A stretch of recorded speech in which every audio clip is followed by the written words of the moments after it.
Salam Indonesia, salam Nusantara dari Sabang sampai Merauke, dari Miangas sampai Pulau Rote. Tuhan Yesus memberkati. 5 menit bersama dengan firman.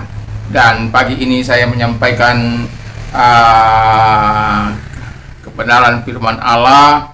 Dan sebelumnya mari kita berdoa. Terima kasih Tuhan, kami mau hidup seturut dengan apa yang Kau mau dalam kehidupan kami. Dalam nama Yesus, karena kami mau hidup untuk Allah. Dalam nama Yesus kami bersyukur dan berdoa. Haleluya. Amin. Puji nama Tuhan. Tema kita adalah hidup bagi Allah, live for God, ya. Yang saya ambil dalam Kolose 3 ayat 12. Karena itu sebagai orang pilihan Allah yang dikuduskan dan dikasihinya, kenakanlah belas kasihan, kemurahan, kerendahan hati, kelemah lembutan dan kesabaran. Ini pembacaan kita dari ayat 12 sampai 15. Nah, dari sini kita dapat menarik kesimpulan bahwa strategi ini dapat menolong kita untuk hidup bagi Allah dari hari lepas hari dengan cara yang pertama adalah imitate Christ, jadi meniru atau mencontoh Kristus. Sebagaimana mencontohnya dalam kerendahan hati, dalam kasih, dalam sikap pengampunan, dan juga belas kasihan, kemurahan hati, dan lain sebagainya. Itu adalah cara kita mencontoh Kristus, sehingga kita bisa hidup untuk Allah hari demi hari dengan cara-cara meniru apa yang Yesus lakukan selama dia hidup di muka bumi ini.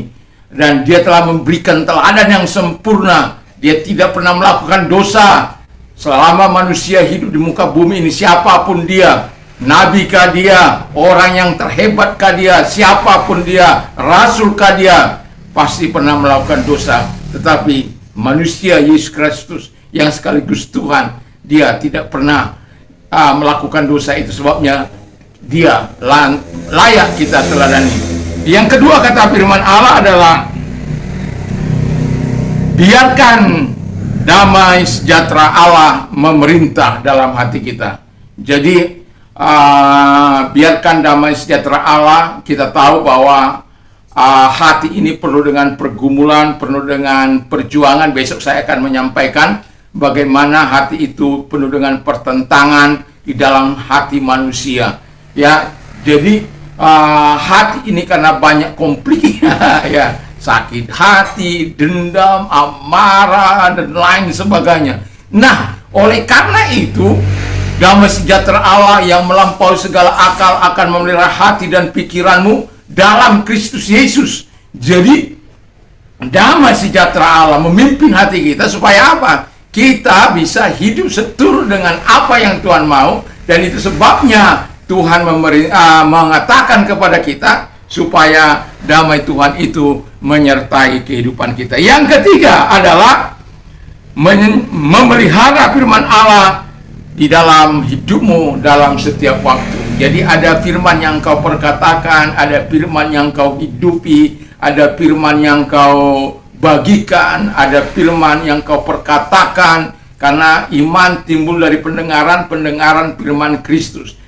Jadi kalau kita sebagai orang yang percaya, yang mau hidup bagi Allah, kita bisa hidup bagi Allah setiap hari dengan cara-cara yang telah saya sebut tadi, yaitu meniru Kristus, damai sejahtera Allah memerintah, dan firman Allah ada dalam kehidupan kita. Dan ketika kita melakukan ketiga hal ini, saya yakin dan percaya kita betul-betul bisa hidup untuk Allah. Buat apa kita hidup untuk Allah?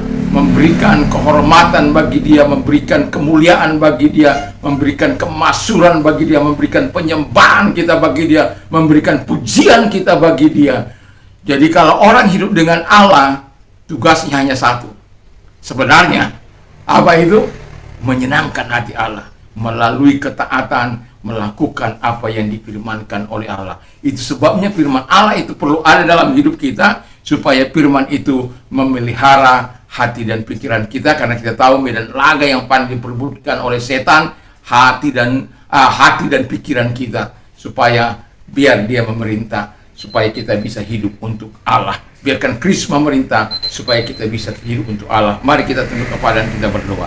Terima kasih kami mau hidup untuk Allah selama hidup kami. Dalam nama Yesus kami bersyukur dan berdoa. Haleluya. Amin. Tuhan Yesus memberkati.